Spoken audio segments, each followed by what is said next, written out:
ka, Panginoon. Hallelujah. Salamat po, Diyos, sa umagang ito na naging kabahagi po kami sa pag-awit ng mga papuri at pasalamat sa inyo, Panginoon. Tunay nga po, Panginoon, na bawat inawit po namin ay may mga mensahe na tumitimo sa aming mga puso. Napakabuti po nyo, Panginoon, sa kabila ng aming mga pagsalansangay, nariyan po kayo, Panginoon. Kayo ang nagbayad at tumako sa aming mga kasalanan. Salamat po, O Diyos. Napakabuti po nyo, Panginoon. Napakabuti nyo, O Diyos. Wala kayong katulad, Panginoon. Hallelujah. Purihin ka, Panginoon. Hallelujah.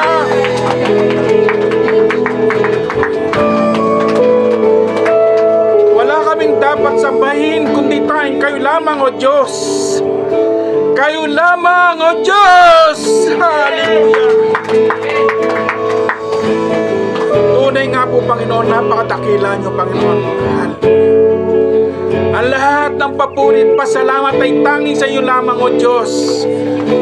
In Jesus' name, Amen.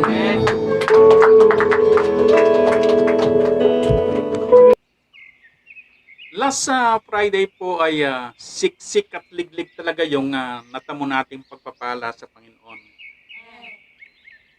Wala po tayong masabi. Talagang patuloy yung pagpapala sa kanyang mga anak. Hindi po ba? Ang pamagat po ng ano ba to?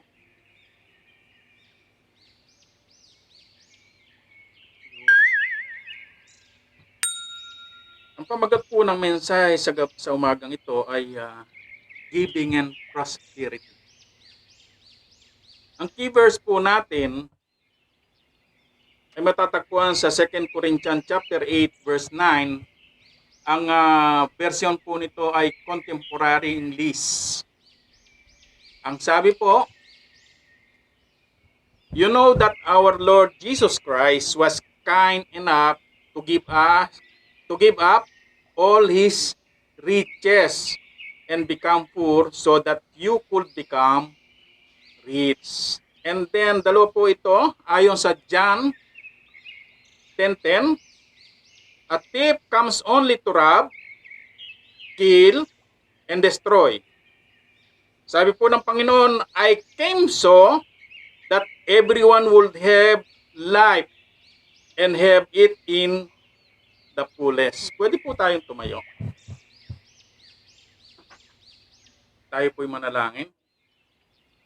Amang Diyos na makapangyarihan sa lahat, tunay nga po, Panginoon, ang inyong lingkod ay walang kakayanan po, Panginoon. At ako isang basahan lamang sa inyong harapan, Panginoon. Walang kayang ipagmalaki, Panginoon o Diyos. Kaya ang dalangin ko po sa umagang ito, anuman po, Panginoon, ang lumabas sa aking mga labi, nawa o Diyos, sa tanging kapupuri lamang po niyo, Panginoon. Sa bawat makakarinig po, Panginoon, ng mga salitang ito, o Diyos, ay dalangin ko po, itimo po niyo sa aming mga puso.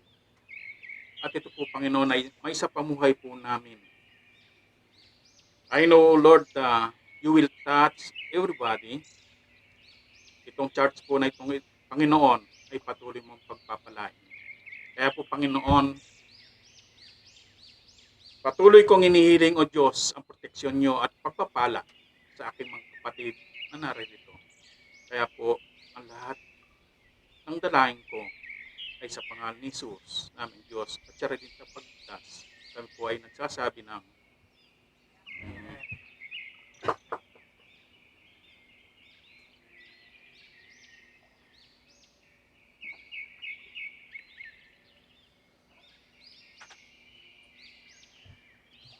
sabi po dito, it is God's will to prosper believers. Kalooban po ba ng Panginoon na pasaganain, no, pagpalain po tayo? Amen po. Kalooban po ng Panginoon ang mapagpala ang lahat ng sumusunod sa Kanya. at naglilingkod sa Diyos. Ayaw po niya tayong maging buntot, kundi ang nais po ng Panginoon ay lagi po tayong nangunguna.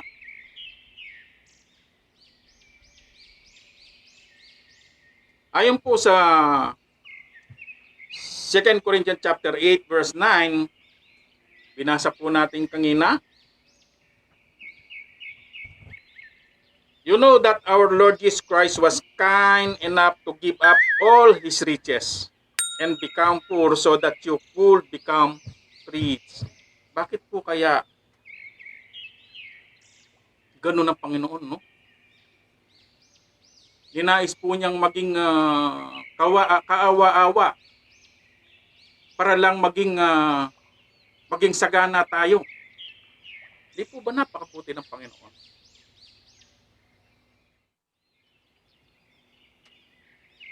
Napakabait niyan po. Napakatakila niya. Ang sabi po niya na siya na bagamat nasaan yung Diyos, ay hindi niya inaring isang bagay na nararapat pananganan ang pagkapantay niya sa Diyos. Kundi bagkus inupad niya ito at naganyong alipin at nakitulad sa mga tao at palibhasa ay nasumpungan sa anyong tao, siya ay nagpakabata sa kanyang sarili na naging masunurin hanggang sa kamatayan o sa kamatayan sa krus. Kung hindi po niya ginawa ito, wala po tayo ngayon dito. Maaring palaboy-laboy po tayo. Alam po ba ninyo, mga kapatid, ang bawat tao ay naghahanap ng kapayapaan. Subalit hindi nila matatagpuan ito unless matanggapin lang Panginoon Kristo. Ang tanging kapayapaan na pwedeng magbigay sa atin ang Panginoon. Walang iba po. So, naranasan po ba ninyo na kahit mayroon tayong problema o whatever na ating nararanasan, if we are depending to our God, maiibsan lahat yan. Ganyan po kabait at kadakila ang ating Panginoon. Kung nanamnam natin kanina ang bawat letra, ang bawat salita na ating inaawit, nakakaiyak po. Nangyari po, even wala siyang kasalanan, nagpakahirap siya para sa atin, para lang magkaroon tayo ng buhay at magkaroon tayo ng reconciliation sa Panginoon.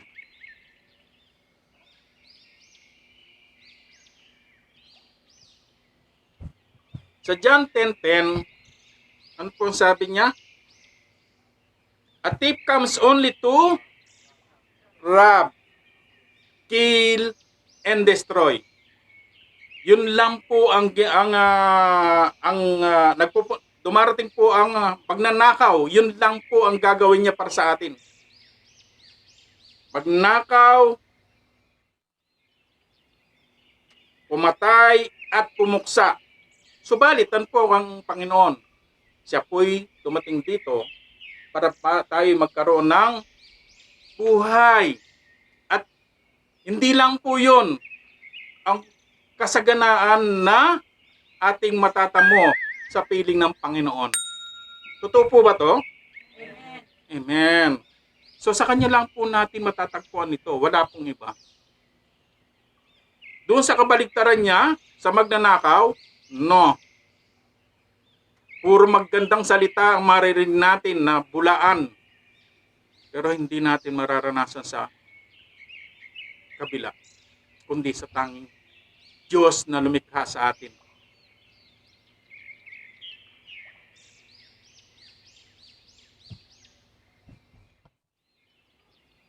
The Lord takes pleasure in the prosperity of His servant. Nagagalak po siya.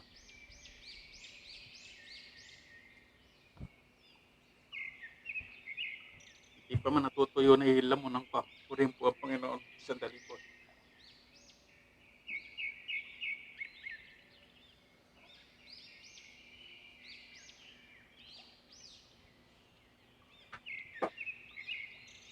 Sabi po sa Psalm chapter 35 verse 27, let all who want me to win be happy and joyful. From now on, let them say, the Lord is wonderful. God is glad when all goes well for His servant. Kapag nakikita po tayo ng Panginoon, na tayo po'y nananagana, hindi lang po dun sa physical o dun sa yung physical wealth, kundi sa ating spiritual life. Ano pong napipil o nararamdaman ng Panginoon? Nagagalak po siya. Ano pong nais ng Panginoon na dapat nating sabihin sa Kanya? Sabay-sabay po tayo. Sabi niya, the Lord is wonderful. Wonderful. Kailangan po natin laging sabihin yun. Dahil talagang wonderful ang Diyos na ating kinikilala. And nagagalak po siya sa atin kapag nararanasan natin yung kasaganaan sa lahat ng bagay. So gusto ba niyong maranasan to? Amen po. Alam po ba niyo nung Friday, puro kasaganaan ang na-receive natin galing sa Panginoon. Purihin ng Diyos, sinihanda po niya tayo sa ating paglalakad, sa ating journey.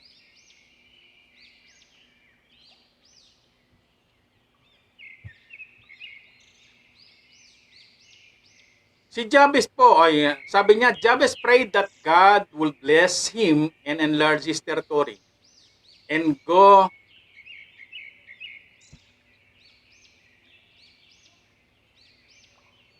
granted his prayer. So, ilang beses na pong ipinreach ni Pastor Floro ito about Jabez. Ay naipreach sa po, aywan po kung natatandaan nyo. Sa pamagitan po ng panalangin ni Jabez, pinalawak po ng Diyos yung kanyang nasasakupan.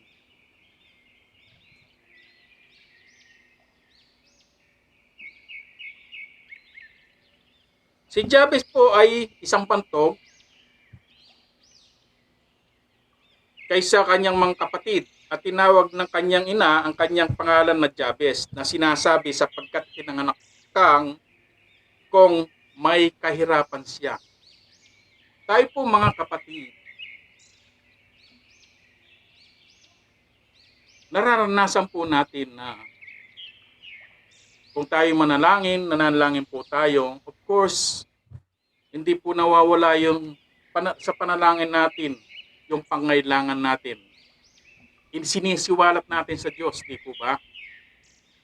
When God answered our prayer, ano po bang nararamdaman natin? Na we are glad and we are thankful to God. Yung joy nandun, hindi po happiness, kundi joy. Because joy came from God. Ganun din po ang nararanasan o napipil ng Panginoon sa atin. When we are, yung pong aura ng mukha natin, kapag maganda po siya, yung aura, what do you think? Hindi po ba our God is glad? Kapag nakita mo ang isang tao, parang sampalok ang mukha, parang hindi mo siya matitigan to, di ba? But pag yung aura niya, hindi pa siya nakangiti, pero makikita mo siya nakangiti na, katulad ninyo ngayon. Purihin ang Panginoon. You know what's the secret? Because you have Jesus. Amen. Kung bakit ganon? Pinatutunayan po dito sa pamagitan ng panalangin natin o paglapit natin sa Panginoon, He is providing everything for us according to His will. Hindi po yung will natin, mga kapatid, kundi will ng Diyos. So we have to depend always to our God.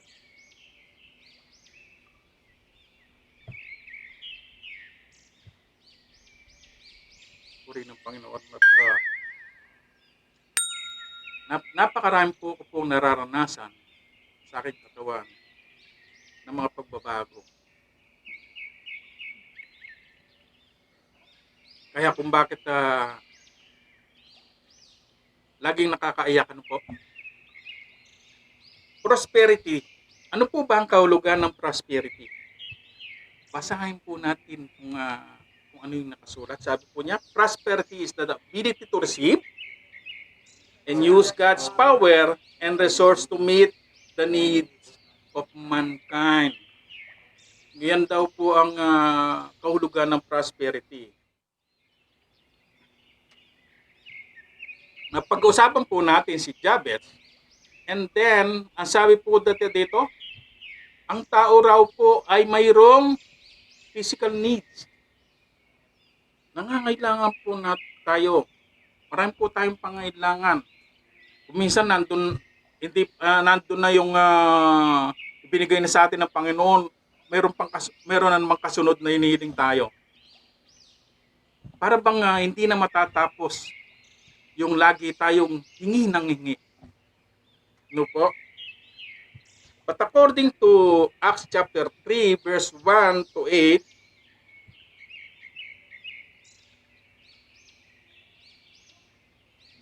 sabi po niya, the time of prayer was about 3 o'clock in the afternoon. And Peter, John were going into the temple.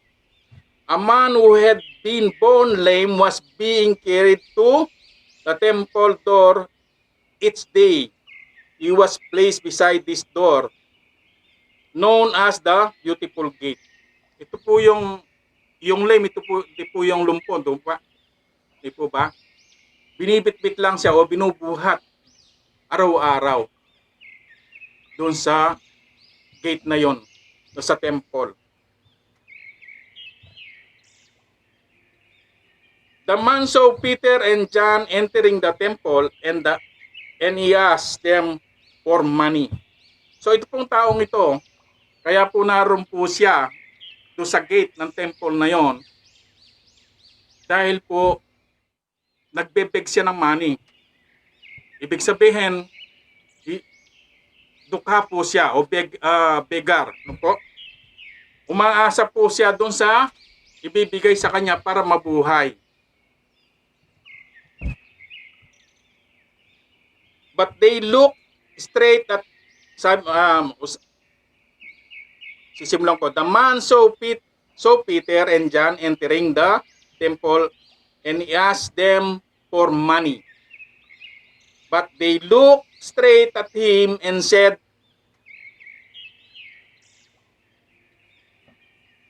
"Look straight at him and said, look up at us." The man stared at them and thought he was going to get something. So, makikita po natin dito yung beggar. Meron siyang inaasam na parang marireceive dito po sa dalawa. Yung pong kanyang parang meron siyang minimiti. But he is there only for asking o begging money sa mga taong dumarating doon. Ba't kakaiba po ito nung makita po niya itong dalawang lingkod ng Diyos? But Peter said, "I don't have any silver or gold, but I will give you what I do have. In the name of Jesus Christ, from Nazareth, get up and start walking." So napakaganda po nung niya po. Makikita po ninyo dito kung gaano yung kapangyarihan ng pangalang binanggit niya. Pangalan lang po ang binanggit ni Peter. Yung pong kapangyarihan, yung pong kapangyarihan do sa pangalan na yon, nakapaloob po. Peter then took him by right hand and helped him up.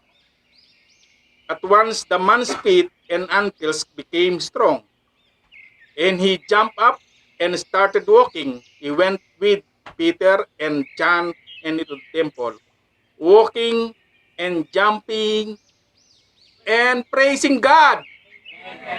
Tingnan po, yung ginawa ng Panginoon sa kanya. By the name of Jesus. O Jesus, ano pong nangyari sa kanya? It is best gift na na-receive niya kaysa dun sa pera na inaasam niya. Yung po yung nangyari sa kanyang physical, sa kanyang pangailangan. Even me, I'm begging God every day. I'm asking to Him na ibalik o i-restore yung aking kalakasan. But unti-unti po nararanasan ko yung mga bagay na inihiling ko sa Kanya. Gradually po. And I'm thankful sa Kanya. Kaya po, hindi lang po tayo dapat nakaupo, kundi patuloy po tayong, sabi nga, seek ye first the kingdom of God and His righteousness. And all of these things shall be added. Purihin ang Panginoon.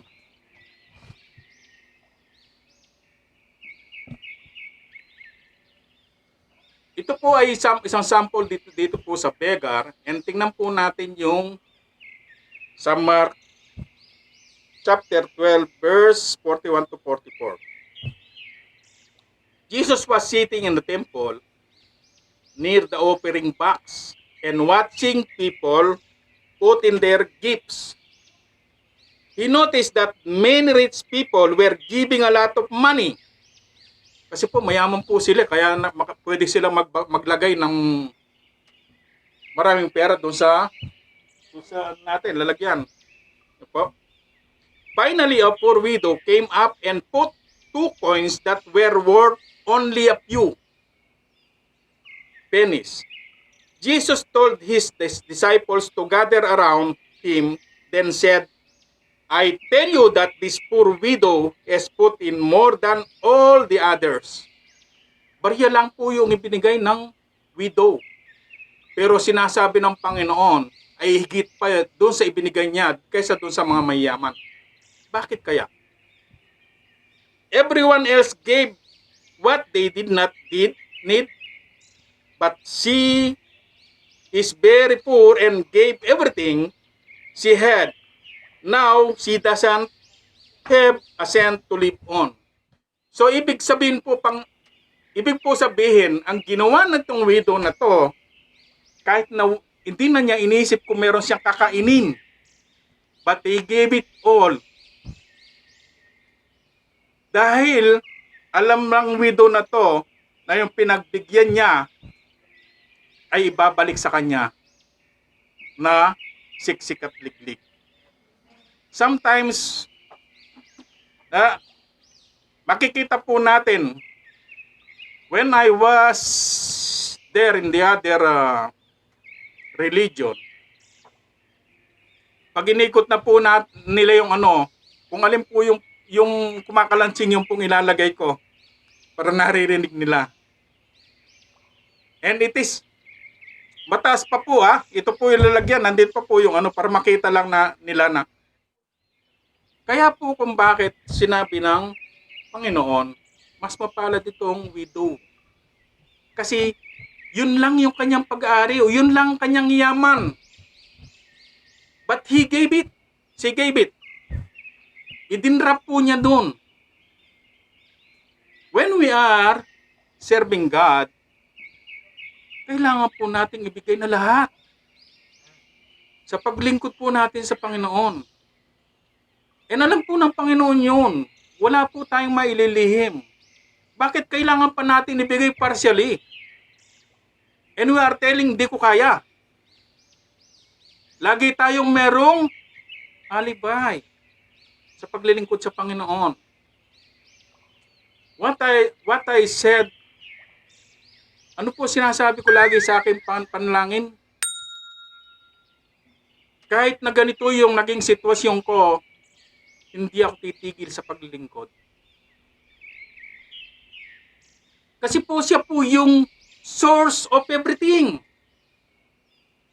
Kaya pong ibigay lahat ng pangailangan natin. Ang Diyos pong kilala po natin ngayon ay hindi po limitado ang kanyang kakayanan. Because He is the author of everything. Siya po yung nagbigay buhay sa atin. Lumikha. Hindi po siya limitado. Amen. Financial needs.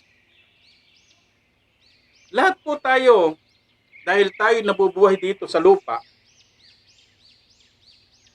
pag hindi ka mayaman or wala kang pera, ibig sabihin, empty ang bulsa mo.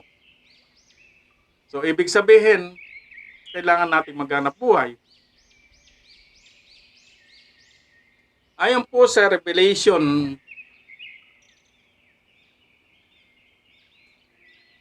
chapter 3 verse 17 to 18, ang Panginoon po nagsasabi dito, ang nagsasalita. Ang sabi po niya, you claim to be rich and successful and to have everything you need. But you don't know how bad of you are. You are pitiful, poor, blind, and naked. Sabi po dito sa verse 17. Bakit po niya sinabihan ng ganito ang mga taga Laodicea? Sa church ng Laodicea. Kasi po itong mga taong to, inakaala po na nila dahil sila'y sagana sa kabuhayan, pwede po nilang bilhin ng lahat ng naisin nila.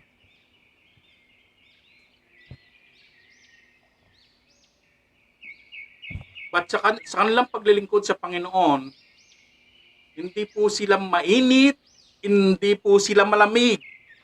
So ang sabi ng Panginoon, kapag ganun ang kanilang sitwasyon, isusuka sila ng Panginoon. Gusto ba ninyong isuka kayo ng Diyos? Itakwil kayo sa ating paglilingkod sa Panginoon? So we have to give it all.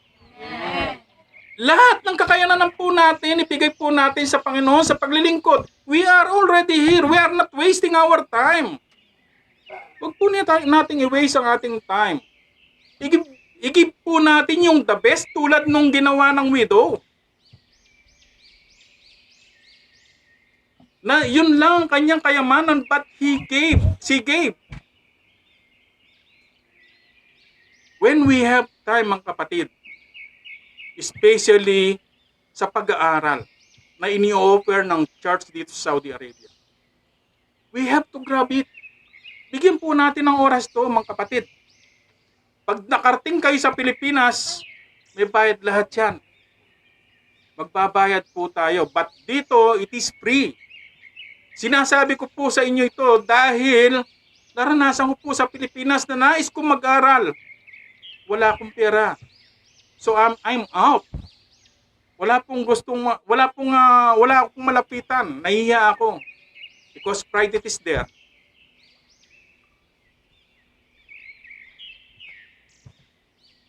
Sabi po ng Panginoon, buy your gold from me, it has been refined in a fire and it will make you rich. Ano pong ibig sabihin ng Panginoon dito? We have to buy. Actually, itong gold po na to, hindi natin kayang bayaran. Kundi, kapag binay po natin o bumili po tayo, anong mangyayari? Makukuha po natin yung gusto nating bilhin. Amen? So hingin po natin sa Panginoon, sa bawat paglilingkod po natin sa Panginoon, hindi po ito nasasayang. Kapag itinaan po ito sa fire, hindi po ito masusunog. But kung ito ay isang papel or whatever yung paglilingkod natin sa Panginoon, na hindi talaga sa ating puso, kapag tinaan po ito sa apoy, ito po'y masusunog at wala po siyang kahalagahan. Thank you po, Ate Alice. So yung patuloy po nating nasain yung ating paglilingkod sa Panginoon ay buwal upang pag pinadaan ito sa apoy ay lalong magniningning na tulad ng ginto. And sabi po niya, buy white cloth from me. Wear them and you can cover up your shameful and nakedness. Bumili daw po tayo ng puting damit sa Panginoon. It means our righteousness. Kailangan maging tapat tayo sa Panginoon sa ating paglilingkod. Maging righteous tayo sa kanyang harapan.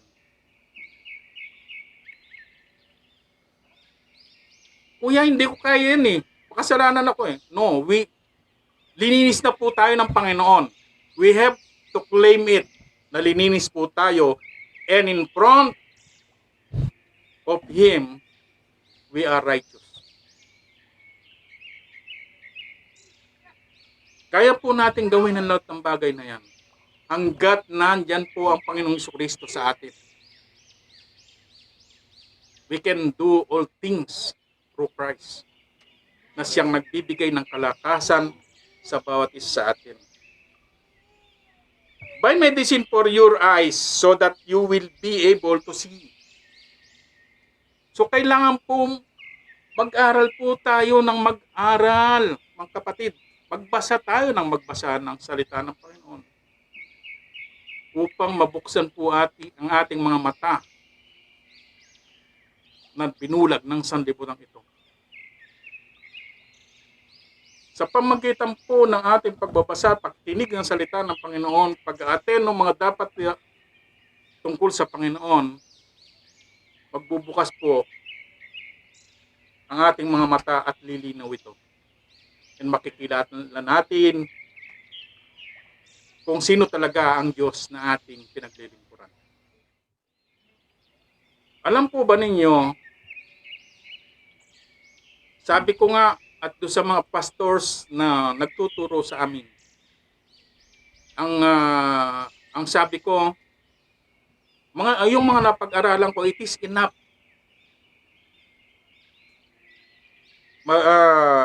Ganito yung alam ko.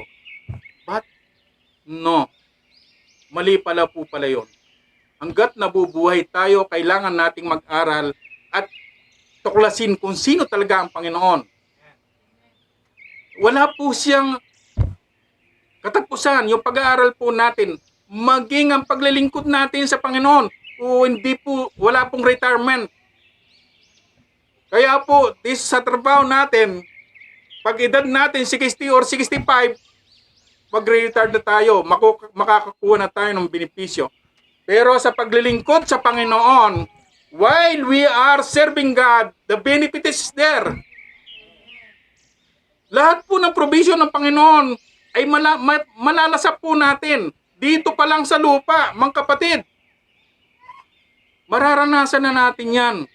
Yung mga benepisyong yan. Lalong-lalo na kapag kinuha na po yung pinahiram na buhay sa atin ng Panginoon. Yung pangako po niya sa atin. Lalo nating mararanasan yon. Because kapag nangako ang Panginoon, hindi po ito nababali katulad ng mga pangako dito sa lupa. Marireceive po natin to. Ayaw ba ninyo makasama ang Panginoon? Amen. So, mas papalad po yung mga nagnanais na makasama ang Panginoon dahil naroon po yung mga promises ng God na ating marireceive.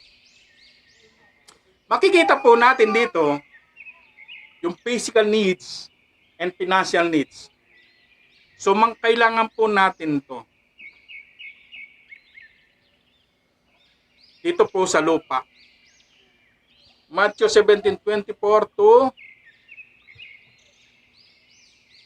25. Sabi po, when Jesus and the others arrived in Capernaum, the collectors for the temple tax came to Peter and asked, "Does your teacher pay the temple tax?" Sumagot po si Peter, "Yes, he does," Peter answered. After they had returned home, Jesus went up to Peter and asked him, "Simon, what do you think? Do the kings of the earth collect taxes and fees from their own people or from foreigners?" And then, sumagot po si Peter answered, from foreigners, sabi po niya. And Jesus replied, "Then their own people don't have to pay. But we don't want to cause trouble, so go cast a line into the lake and pull out the first piece you hook. Open its mouth and you will find a coin. Use it to pay your taxes and mine." Makikita po natin dito, si Peter at saka ang Panginoon ay wala po silang ipambabayad o ibibigay para dito sa hinihingi ng tax. But there's no impossible sa Panginoon, di po ba? Inutusan niya si Peter na mamingwit. And then, binigyan po niya ng instruction at siya po yung makukuha po nila doon sa isda, ayun yung ibibigay sa. So tayo po mga kapatid, bukod do sa 10% na hinihingi po sa atin, imagine po, no, 10% lang yung hinihingi sa atin ng Panginoon. About it, here in Saudi Arabia, nagbabayad pa kayo ng tax? For your information, po, malaki po ang binabayad natin tax dito, mga kapatid. It is 15%. Mas malaki pa doon sa hihingi ng Panginoon. Dati po wala po tayong binabayaran, but bawat binibili po natin, binabayaran po natin yung tax na yun. 15% na ina-add po doon sa halaga. See? Dito tayo nabubuhay. It is long time. Mahaba ng panahon na nating in-enjoy na hindi tayo nagbabayad ng tax dito sa Saudi Arabia. But nung kunin nila 15% kagad. Magkano yung primero? 5%? Tapos naging 15%. Amen, makikita po natin dito, even wala po silang pera, pero nakapagbigay po sila doon sa hinihingi ng gobyerno. Ang ating Panginoon, walang imposible po sa kanyang harapan. So even at the same time wala silang pera, but nakapag-provide po. Kaya po ang pinakikita po dito sa ating physical need at financial needs ng Panginoon, He can supply all our needs.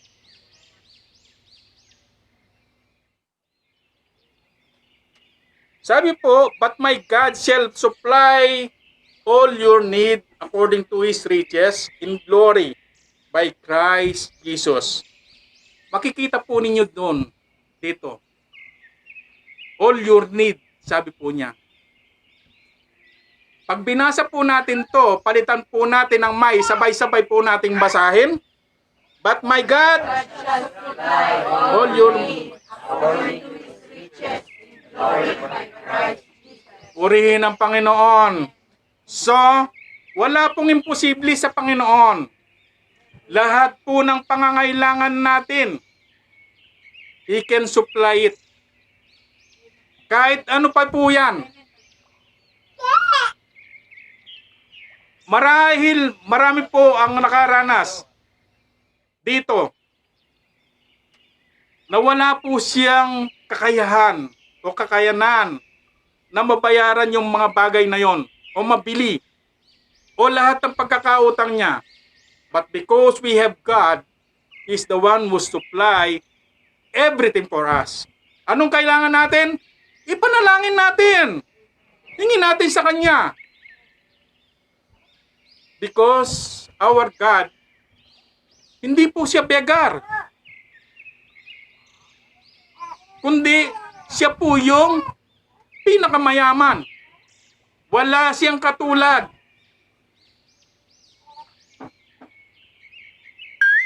We are blessed. You know why? Kasi po nakakilala po tayo sa Diyos. Nakilala po natin ang Diyos na nag-iisa, na walang katulad, na siyang magbibigay ng lahat ng bagay na kailangan natin sa ating buhay according to His will.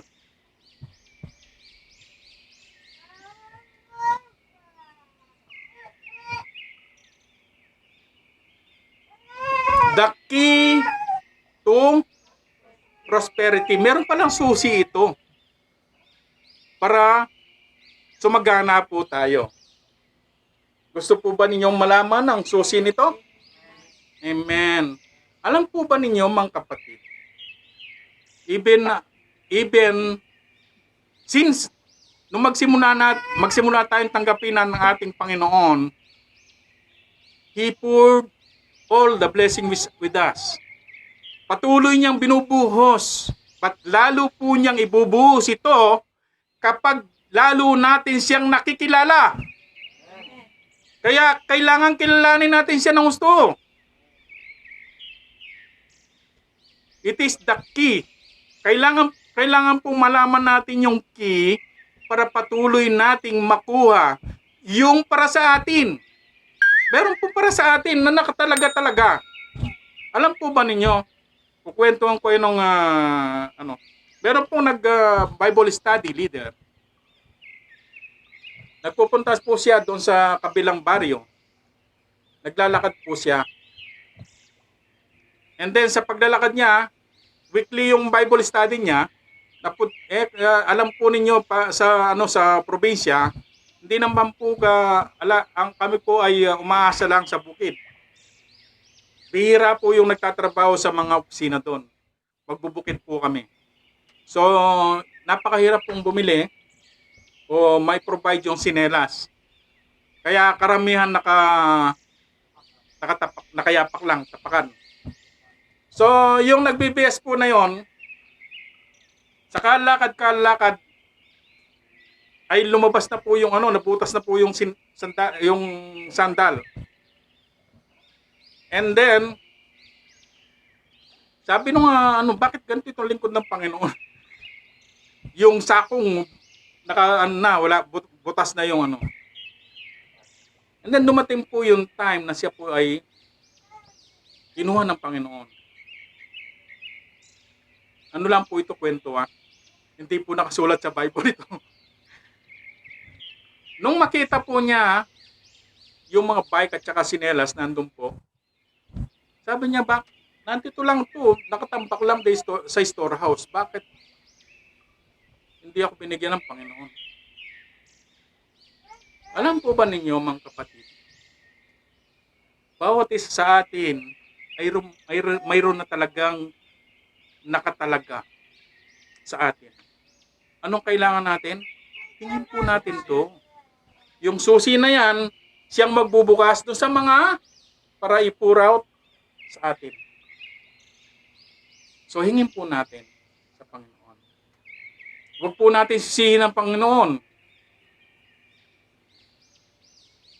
Ikaw ang may kasalanan noon, hindi ang Panginoon. So, dapat natin hingin sa Kanya. Sabi po, giving is the key to prosperity. Bakit po kaya sinabi itong ganito? Ayon sa Luke chapter 6 verse 38, ang sabi po niya, if you give to others, you will be given a full amount in return. It will be packed down, shaken together, and spilling over into your lap. The way you treat others is the way you will be treated. Tama po ba to? Hindi. Amen po. Kapag po tayo nagbigay sa ating kapwa or whatever, of course, ibabalik po ito ng Panginoon. Kung paano natin ginagamit yung ating panukat, ganun din po ang isusukat sa atin. Sabi niya, giving and receiving is complete cycle that follows the law of God. It is like the cycle of planting and reaping. If you sow much, you will reap much. If you give much, you will gain much. Tama po ba? So ano po ang dapat natin gawin? Magbigay po tayo ng much to receive much. If you will give less, but somebody's expecting more. Tama po ba? Actually po, ganito. Hindi naman po tayo nagbigay, but we are expecting. But we have to plan. Kailangan magtanim po tayo. Kapag nagtanim po tayo, aani po tayo. Di po ba? Kapag balit lang yung itinanim natin, kaya po sabi ko, kapag 1 hektarya lang ang yung pinagtamnan, of course, kung halimbawang 100 yung hanggang doon ka lang sa 100 or less. But kapag marami kang itinanim, marami kang anihin. Tumitingin po ang Panginoon sa puso natin.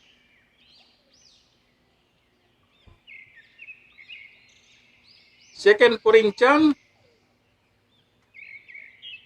9, 6 to 8. Sabi po, remember this saying, a few seeds make a small harvest, but a lot of seeds make a big harvest. Each of you must make up your own mind but how much to give. But don't feel sorry that you must give and don't feel that you are forced to give. God loves people who loves to give. God can bless you with everything you need and you will always have more than enough to do all kinds of good things for others. Ganyan po ang Panginoon. Sabi po, giving must be cheerful. Kapag nagbibigay po tayo, dapat po bukal po sa ating kalooban. Hindi po yung nagbibigay po tayo, nakaganyan po tayo. Sabi na nga ito. Yung bang napipilitan tayo, mga kapatid, wag mo na po tayong magbigay kung ito'y napipilitan tayo. It is not credited sa harapan ng Panginoon. Kahit kusing lang yung ibinigay mo or whatever nakayanan mo, nagagalak ang Panginoon. Sabi po niya, tithing is giving 10% of your income. Tithing was done even before the law was given to Moses. Ayon sa Genesis chapter 14 verse 19 to 23, and sabi niya,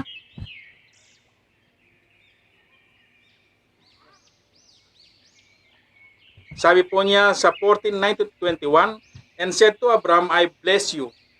In the name of God Most High, Creator of heaven and earth, all praise belongs to God Most High for helping you defeat your enemies. Then Abram gave Melchizedek a tenth of everything. The king of Sodom said to Abraham, all I want are my people. You can keep everything. May pagkakaiba po mga kapatid sa tithing na sinasabi dito at sa giving. Offering is giving an amount in excess of the tithe. Hence, if the full tithe has not yet been given, there can be no offering here. Kaya po, mga kapatid, kaya po kung bakit yung 10% ay siyang nauna, kasi po kung nagbigay ka ng offering, wala pa yung 10%, hindi po siya, kailangan po unahin po muna natin yung 10%. Sabi ng 10% na naman. Bawas na naman sa sahod ko. Alam po ninyo mga kapatid, pagdating sa pagbibigay, ang noon na meron ako narinig na nagpatotoo, sabi niya, oh Lord, patasin mo yung sahod ko and magbibigay ako ng ikapo. Then, from 1,000 reals ay ginawang 3,000. So, sa 3,000, magkano yung magiging, so 300. Lord, sabi niya, pasensya ka na. Laki naman pala ng 300, sabi niya. But, mga kapatid, tayo po'y nakikipagdili sa Diyos. Nakapix lang po yung hinihingi niya sa atin. He's the one who gave this job for us. It is 100%. Hindi po niya hinihingi yung salary natin na 100%. Kundi 10% lang, yung 90%, it is yours. Mahirap po ba to? Mabigat pa ba to?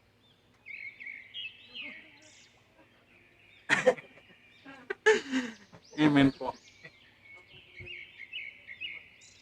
When Abraham tithed, sabi po niya, ano pong ginawa niya? He admitted that God owned heaven and earth. So kailangan po natin tanggapin o alam po natin na ang Diyos ang gumawa ng langit at lupa.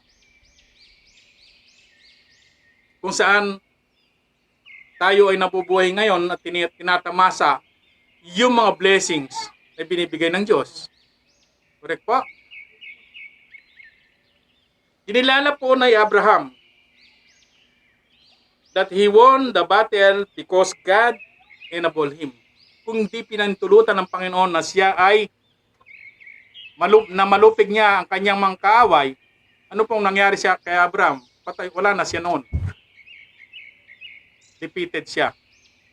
So, ang Panginoon po ang nagkakaloob o nag-a-allow to us na madipit natin ang ating mga kalaban o ano man ang problema natin. Ang Panginoon po yun. Wala pong iba. Hindi po natin kaya ito malunasan ng sarili nating pamaraan.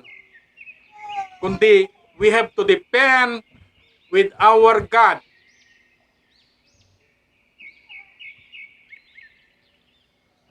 Tingnan po natin dito, sabi niya, he attached to material wealth was replaced by his total dependence on God. Alam po ba ninyo, itong material wealth na ito, it is only temporary in this world. Pwede pong mawala ito anytime.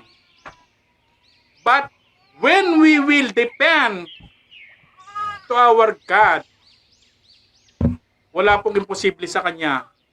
He will provide everything. Napakayaman po natin. Because ang Ama po natin ay siyang may-ari ng lahat ng bagay at tayo yung Kanyang tagapagmana. So, mayaman ba kayo ngayon? Amen. Purihin ang Panginoon. Dahil po, ang Ama natin ay mayaman. Tayo ang tagapagmana. Tayo'y mayaman. Amen. Purihin ang Diyos. Hallelujah.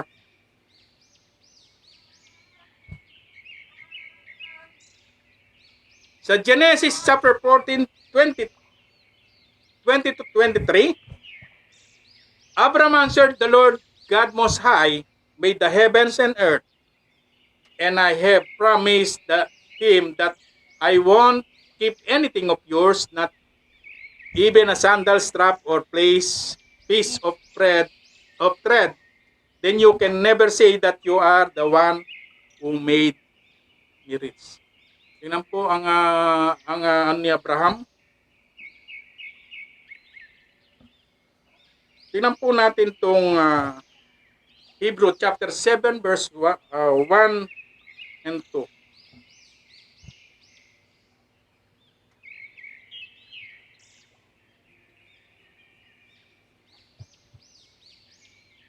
Sa letter C, sabi po niya, basahin po itong sabi po niya sa 7 and 1, 2, Melchizedek was both king of Salem and priest of God Most High. He was the one who went out and gave Abraham his blessings. When Abraham returned from killing the kings, then Abraham gave him tenth of everything he had. The meaning of the name Melchizedek is king of justice, but since Salem means peace, he is also king of peace. Wala pa po ang Panginoong Jesucristo. I mean, hindi pa po siya nagkatawang tao. There's a 10% already. So, hindi po ito inalis ng Panginoong Jesucristo nung siya nagkatawang tao.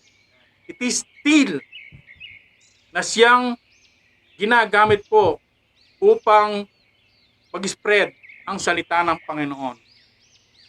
When we are tithing, mga kapatid, isa po kayo sa mga nagre-reach ng soul. Ginagamit po natin itong itong ibinibigay po natin sa Panginoon para mag-enlarge ang territory ng Panginoon. And you are a part of that one, mga kapatid. And it is our duty also na dapat nating gawin upang patuloy tayo mapagpala ng Panginoon. Sabi po sa 23, sa letter C, tithing was endorsed by the Lord Jesus. He said, this paying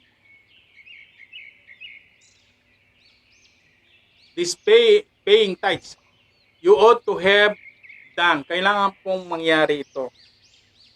Ang sabi po, sa Matthew 23:23, you Pharisees and teachers are show-offs and you are in for trouble. You give God tenth of the spices from your garden and such mint, dill, and cumin. Yet you neglect the more important matters of the law, such as justice, mercy, and faithfulness. These are the important things you should have done. Though you should not have left the others undone either. Yan po yung ginagawa ng mga Pharisee. So hindi po tayo dapat maging katulad ng mga Pariseo at yung mga nagtuturo na yan. So kailangan po natin hindi neglect yung importanteng sinasabi ng Panginoon. Maging faithful po tayo. Are you faithful? Amen. So, dapat po tayo maging faithful sa Panginoon.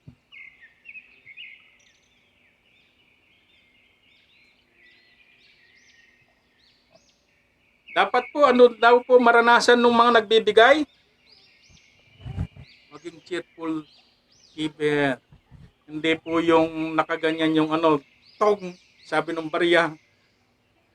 Actually po, naranasan ko rin po yun. Kung alin yung 1 real sa wallet ko, yun ang binibigay ko. Doon sa offering. Doon sa Purihin po ang Panginoon dahil sa patuloy na pag-akbong po natin, hakbang ng hakbang, ay matatagpuan po natin yung ninanais ng Panginoon. Kaya kailangan po tayo mag-aral na mag-aral. So, hindi po tayo dapat manatili lang doon sa upuan. I mean, importante po yung pagbabasa natin. Wag po natin kadidigtaan yun. Sabi po, God's rebuke a challenge to His people. Tingnan po natin kung bakit niya rebuke. Sabi po niya, will a man rob God? Huwag po ninyong sasagutin ng dahil po kayong nakakaalam kung ginagawa po niyo ito, kung ninanakawan niyo ang Diyos o hindi. But let us see kung totoo nga pong ninanakawan ng tao ang Diyos. Sabi po, you people are robbing me, your God, and here you are asking, how are we robbing you? You are robbing me of the offerings and of the 10% that belongs to me. So, dahil sa iyong pagnanakaw, anong gagawin ng Panginoon? That's why your whole nation is under curse. So, gusto po ba niyong mangyari ito? Sabi po, God went on to say, yet you have robbed me in tithes and offering. A serious accusation. Is it not it?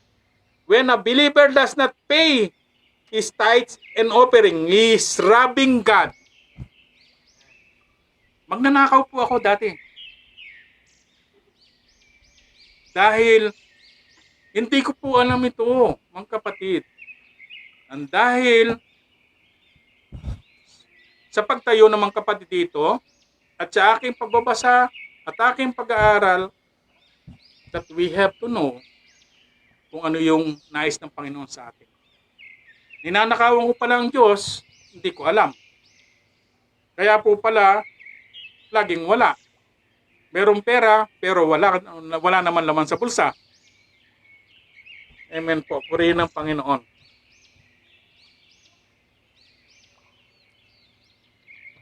Letter B. God challenge. Ang sabi po niya, prove me now in this, sabi niya po sa verse 10.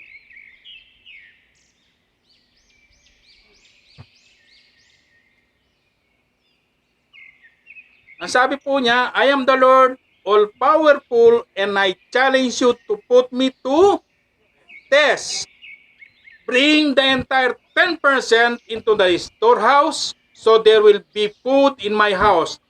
Then I will open up heaven and flood you with blessings after blessings. Gusto po ba ninyong malunod, mga kapatid? Purihin ng Panginoon. Kapag nalunod kayo sa blessings, ganyan po ang Panginoon kung magbigay. Siksik at liglig. Umaapaw at tumutulo. Walang sukat kalagyan. So gusto ba niyong maranasan? Amen. So lahat gustong maranasan, purihin ng Panginoon. So pag gusto nating maranasan ang mga bagay na ito, alam ninyo ang dapat nating gawin. Amen. Tingnan po natin sa letter C. To prove means to learn or find out by experience after bringing our tithes and offering to the storehouse. Sa local church po ito, God wants us to find out by experience the blessings He will pour out. So, mararanasan po natin to. Subukan po natin ang Panginoon. Try po natin, mga kapatid. And it will start kapag alahanin po nyo, mga kapatid, kapag nag-inlagay ninyo at hawak ninyo sa kamay ninyo, wag po kayong boksingero, mga kapatid. Nakaganyan yung kamay nyo. So, kailangan, it is galing po sa puso natin. At tayo po ay bukal sa puso natin. Hindi yung napipilitan po tayo. Hindi po kailangan ng Diyos ang pera natin. Napakayaman po niya. But He is trying kung paano tayo sumunod sa Kanya at maging tapat sa ating paglilingkod sa Diyos. He wants us to prove it sa Kanyang harapan. Are you willing to prove it? Amen. Amen. Tingnan po natin ang God's assurance. Sabi niya, I will rebuke the devourer. Alam po ba ninyo, mga kapatid, why you are here, until now you are here in Saudi Arabia? Ang nais ni Satan, maghihirap po tayo. Alisan tayo ng trabaho. Because God is here, He's the one who's controlling. He's the one who's protecting us. Wala kang trabaho, binigyan ka ni God. And He's protecting it. He keep you here because meron po siyang plano para sa inyo. Plano para sa atin. Not only sitting here, kundi tinawag ka ng Panginoon para sa Kanyang gawain dito sa Saudi Arabia. Purihin ng Diyos.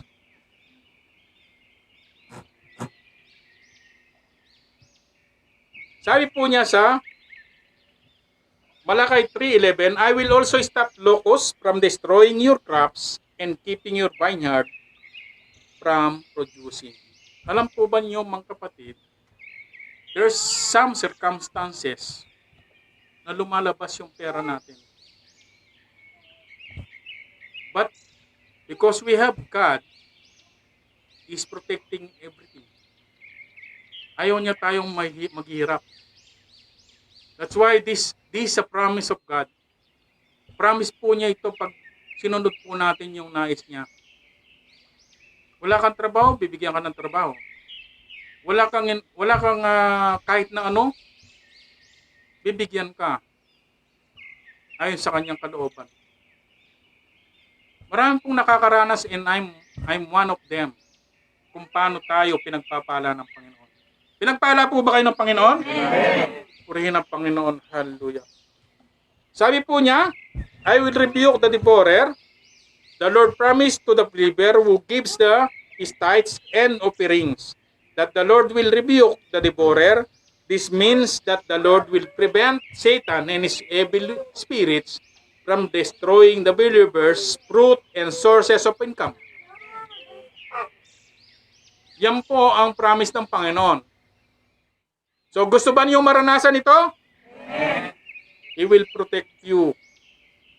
Hallelujah. Ito ang hinihintay ni Ate Alice. Palakpakan po natin ang Panginoon. Hallelujah. Kapag tayo po, mga kapatid, ay patuloy na sinesearch sa kalooban ng Panginoon at tayo'y sumusunod sa kanyang kalooban, I assure you, mga kapatid, those promises of God that we heard today, you will receive it.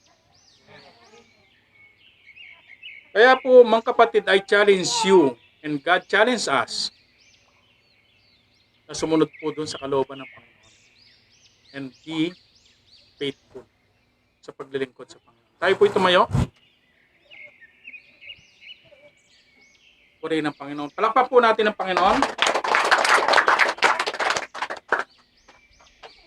Minsan pa, sabihin po natin, mga kapatid, praise the Lord.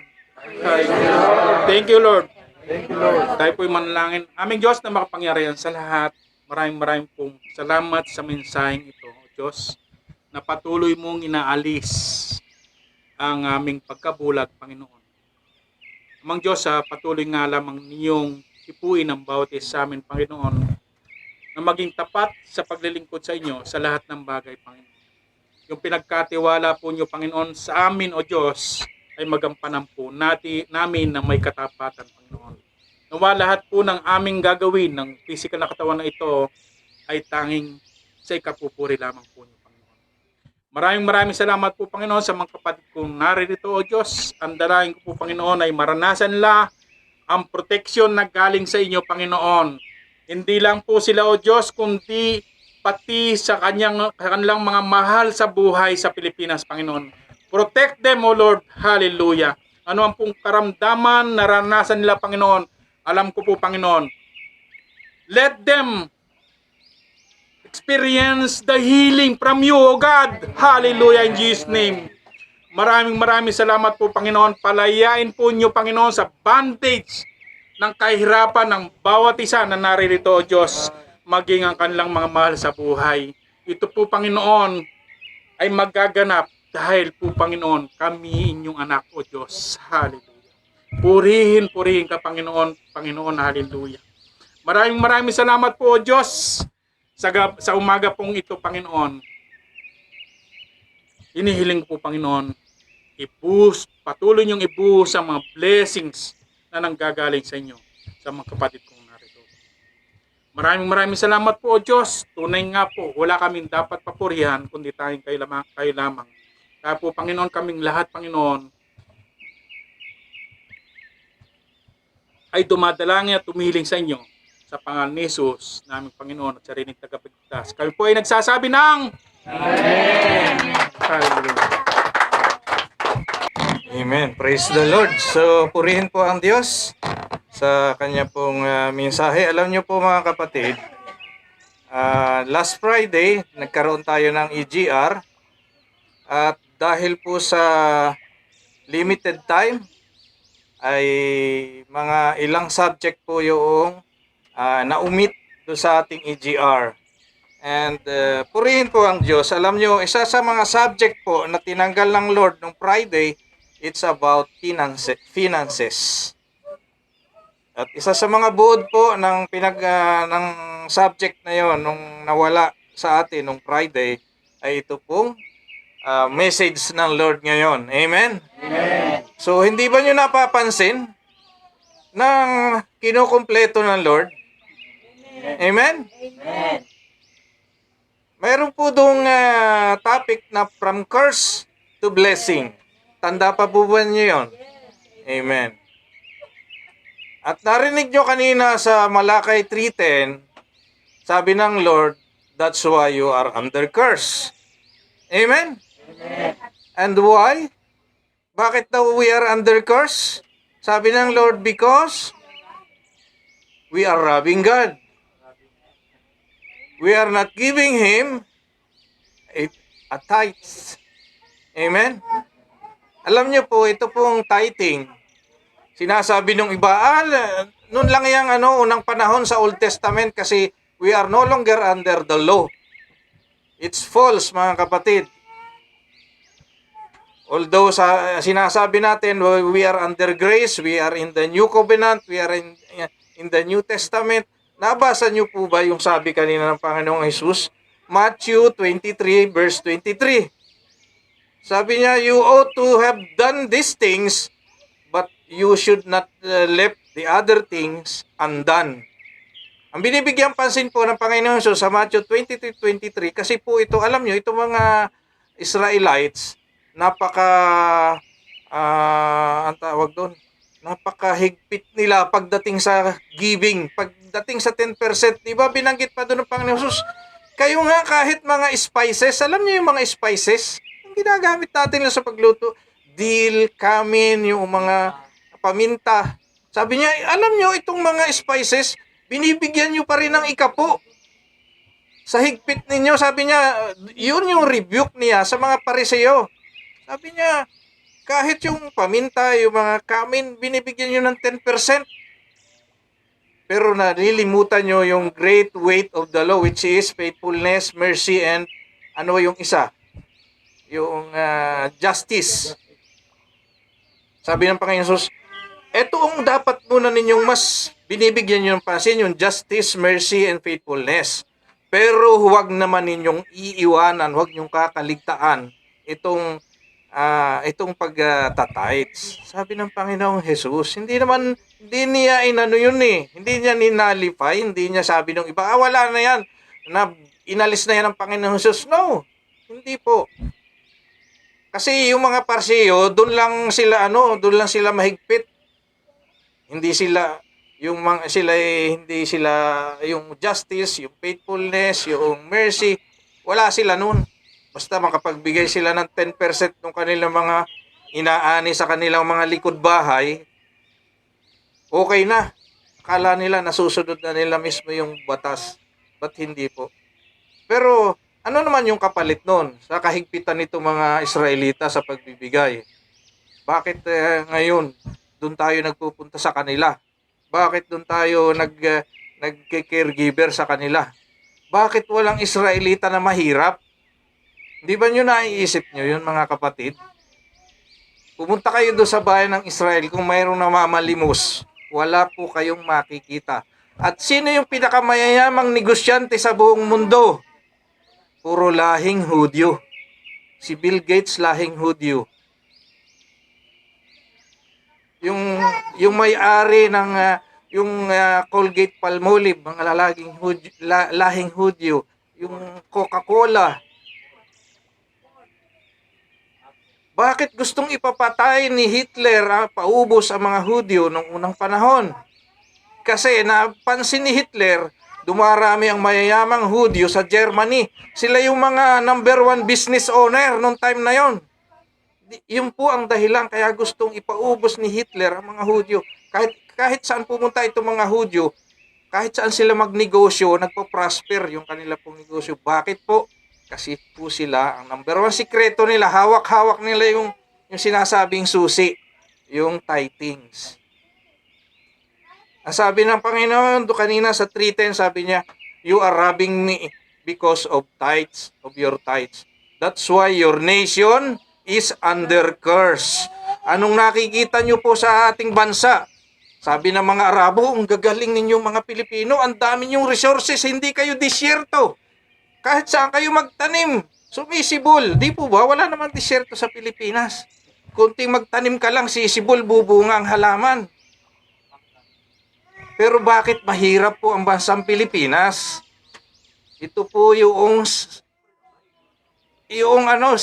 hindi na ito sikreto. We are under curse. Amen.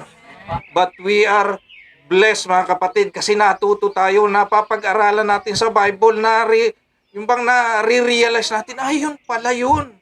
We have now the secret. At ako po, isang patutuo. Ako po ay nakatapos ng pag-aaral. Ako ay nakagraduate ng engineering. Pero no, ako hindi pa nakakakilala sa Panginoon. Ako ay sabi ko, bakit yung mga kaklase ko ang lalaki na ng sweldo? Pero ako'y sumusweldo po, hindi pa makaabot ng 3,000 reals yung sweldo ko. Ilan ang beses ako pong palipat-lipat ng company dito sa Saudi. Sabi ko, bakit kaya? Pag uuwi ko, pagbalik na Saudi, ubos ang aking 1 taon o 2 taon na sinweldo. Pero nung ako'y makakilala sa Panginoon, na-realize ko po sa sarili ko, sabi ko, ayun pala, I am under curse. At nung matuto po ako dito sa Malakay 3:10, hanggang sa dinala po ako sa kalalagayan ngayon, hindi ko alam kung paano niya ako binless. Sabi ko, eto pala yun. So, ganun po. Basahin nga lang, Kuya Jeff, Psalm 37 verse 25.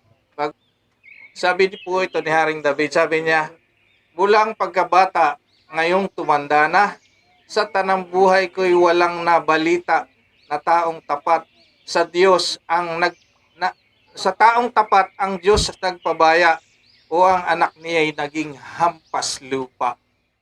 Ang ating pong mga generation, kung gusto nating pinagpala, hindi na katulad, di ba ganun lagi ang ating kahit yung mga magulang ko, ayaw ko na maranasan ninyo yung naranasan ko nung ako'y bata, naghihirap ganito. Ganun po tayo. Ang gusto natin yung ating susunod na mga anak, mga apo, sagana. Ito lang po ang sikreto, sabi ni Haring David. Sabi niya, ako'y nung simula nung ako'y bata hanggang sa ako'y tumanda na. Sa tanang buhay daw niya, wala siyang nakita o nabalita na taong tapat sa Diyos na pinabayaan ng Diyos. Sabi o anak na niya ay mga naging hampas lupa. Lahat mayaman. Amen? So yan po ang sikreto ni Haring David. At si Haring David, number 1 pong giver. So purihin po ang Diyos. Alam ko that he wanted to complete. He wanted to, yung kung ano yung nagkulang nung nakaraan pong Friday, kinukumpleto lang po niya sa araw na ito. And purihin po natin ang Diyos. Alam natin ang sikreto niya, natutunan natin how we will be not under curse. It's only the key. Wala na tayo doon. We are no longer under curse. Sabi sa EGR, we are blessed. So we are from curse to blessing. We are already blessed, mga kapatid. Amen? So purihin po ang Diyos. So tayo po ay magbigay sa ating Panginoon.